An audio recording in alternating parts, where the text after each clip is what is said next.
大家好，今天是2023年6月9号，视频来聊一下很多粉丝朋友比较关心的问题，也就是比特币这一次自 31K 的高点跌到这一个 25K 的低点，那这个 25K 到底会不会继续往下跌破？今天视频利用历史上比特币底部只要突破颈线的位置，后面压回19年的这一个颈线，它并没有再跌破，或者是15年的这个颈线，它也并没有再跌破，包括2012年突破的这个颈线，后面也是并没有再跌破。那里面有哪一些知识点值得我们认真去挖掘的？这一次 25K 到底会不会跌破？包括日线以及4个小时的技术形态，等下来跟大家讲解。复盘之前可以订我们的 YouTube， 也可以我们邀请链接注册交易，或者有用我们邀请链接注册过的朋友，也可以加入我们 Discord 社群，上面有程序交易的买卖信号。我们先来看一下比特币这一个底部突破的图形，因为之前在高位的时候也是有跟家人们讲过，为什么有可能会跌到这个 25K， 那我等下来跟大家讲解，主要就是周线里面的那个 KD 指标。那现在价格是跌到 25K， 前面在计算的时候也是有跟朋友们讲过，不敢100%跟家人们确定 25K 到底会不会是一个支撑区。因为前面在 20K 的时候用玄学的方法是跟朋友们讲，这个位置100%不会跌破。那这一次不敢保证100%，但是我们看里面的量价现在是这样子哦。历史上只要有压回颈线的位置，如果它是带大量，因为我们可以观察一下，就是这一根下跌的 K 线是量能非常的大。昨天是有讲到第二根直接多方吞噬啊，当然现在是又压了回来，有可能主力还是在震荡。至于它会不会再压回这个点位，这2天的视频也是有跟朋友们讲过。一般压回颈线的位置，它不一定会压回一次，有可能会反复再压回。那说明这个位置既然有大量，有可能就是量是被主力给接走，因为历史上有几个压回颈线的位置跟这个量价形态是非常的像。那我们可以观察一下历史上的一些底部的位置，在19年的这个底部，它突破以后，它是从来都没有踩过这个颈线，后面是利用黑天鹅事件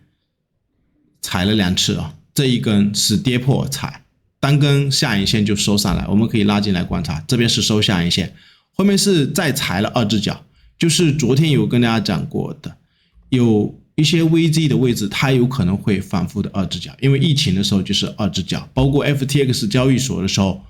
去年 15K 抄底也是跟家人们讲会有2只脚，甚至还有可能它会跌破，但是不一定会破得很深，一般 VG都是相对比较重要的机会，不一定是微，要看空间是在低档的位置，所以这个位置我们可以观察一下，它跌破的时候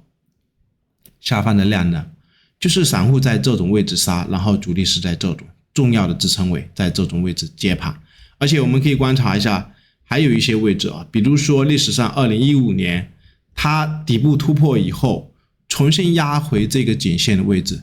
也是会感觉有一些盘中跌破，就这一根啊，这一根是收盘有跌破过，但是后面有跌的位置都是盘中有跌破，反复踩了1次、2次、3次，后面拉上来。那我们可以观察一下，它在这个位置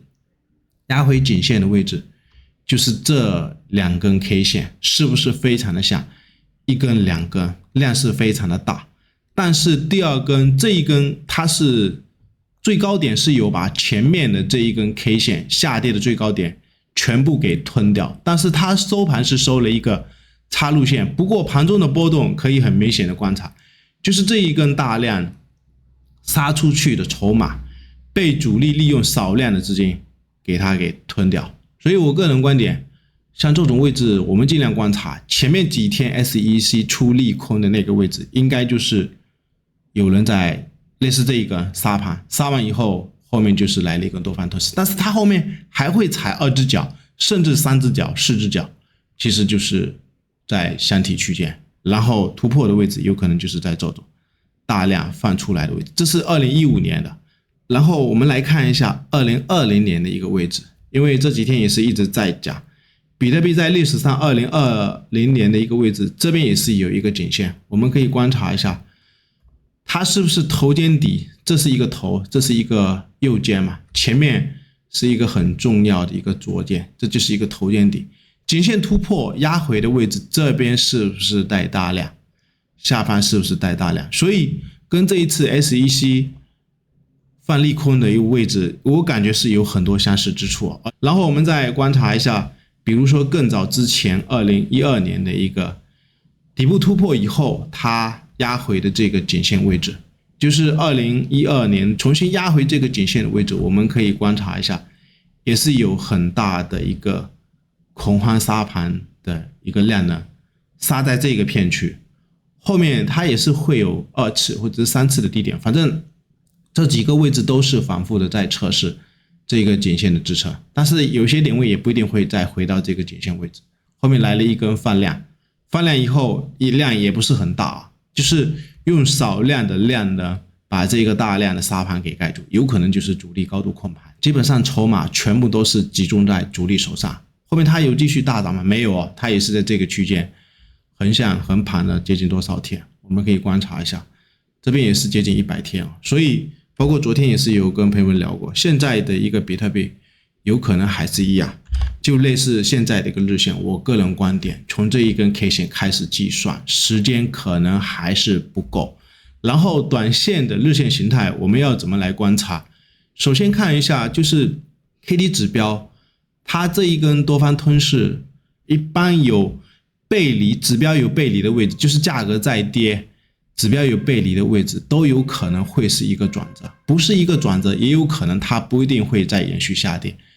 有可能也是在这种区间震荡。然后现在缺上涨的条件，原因到底是为什么？其实就是这一个 KD 指标，之前在80上方钝化的区间有讲过一个观点，我们要去留意一下，它如果这一个白色跟黄色的这一个 KD 值如果是破了80，有可能就是代表整个中线的调整是开启了。现在还是一样，就是整个周线里面它的 KD 指标目前是在死叉的结构，但是日线有金叉，它也不一定会大涨，有可能周线还是在调整，因为它也是事隔非常长的时间，从2022年的1月份这个 KD 指标回到80下方以后，从来都没有来到这个80上方，所以第一次来到80上方，这一次是没有进行一个分涨的动作，破了80有可能就是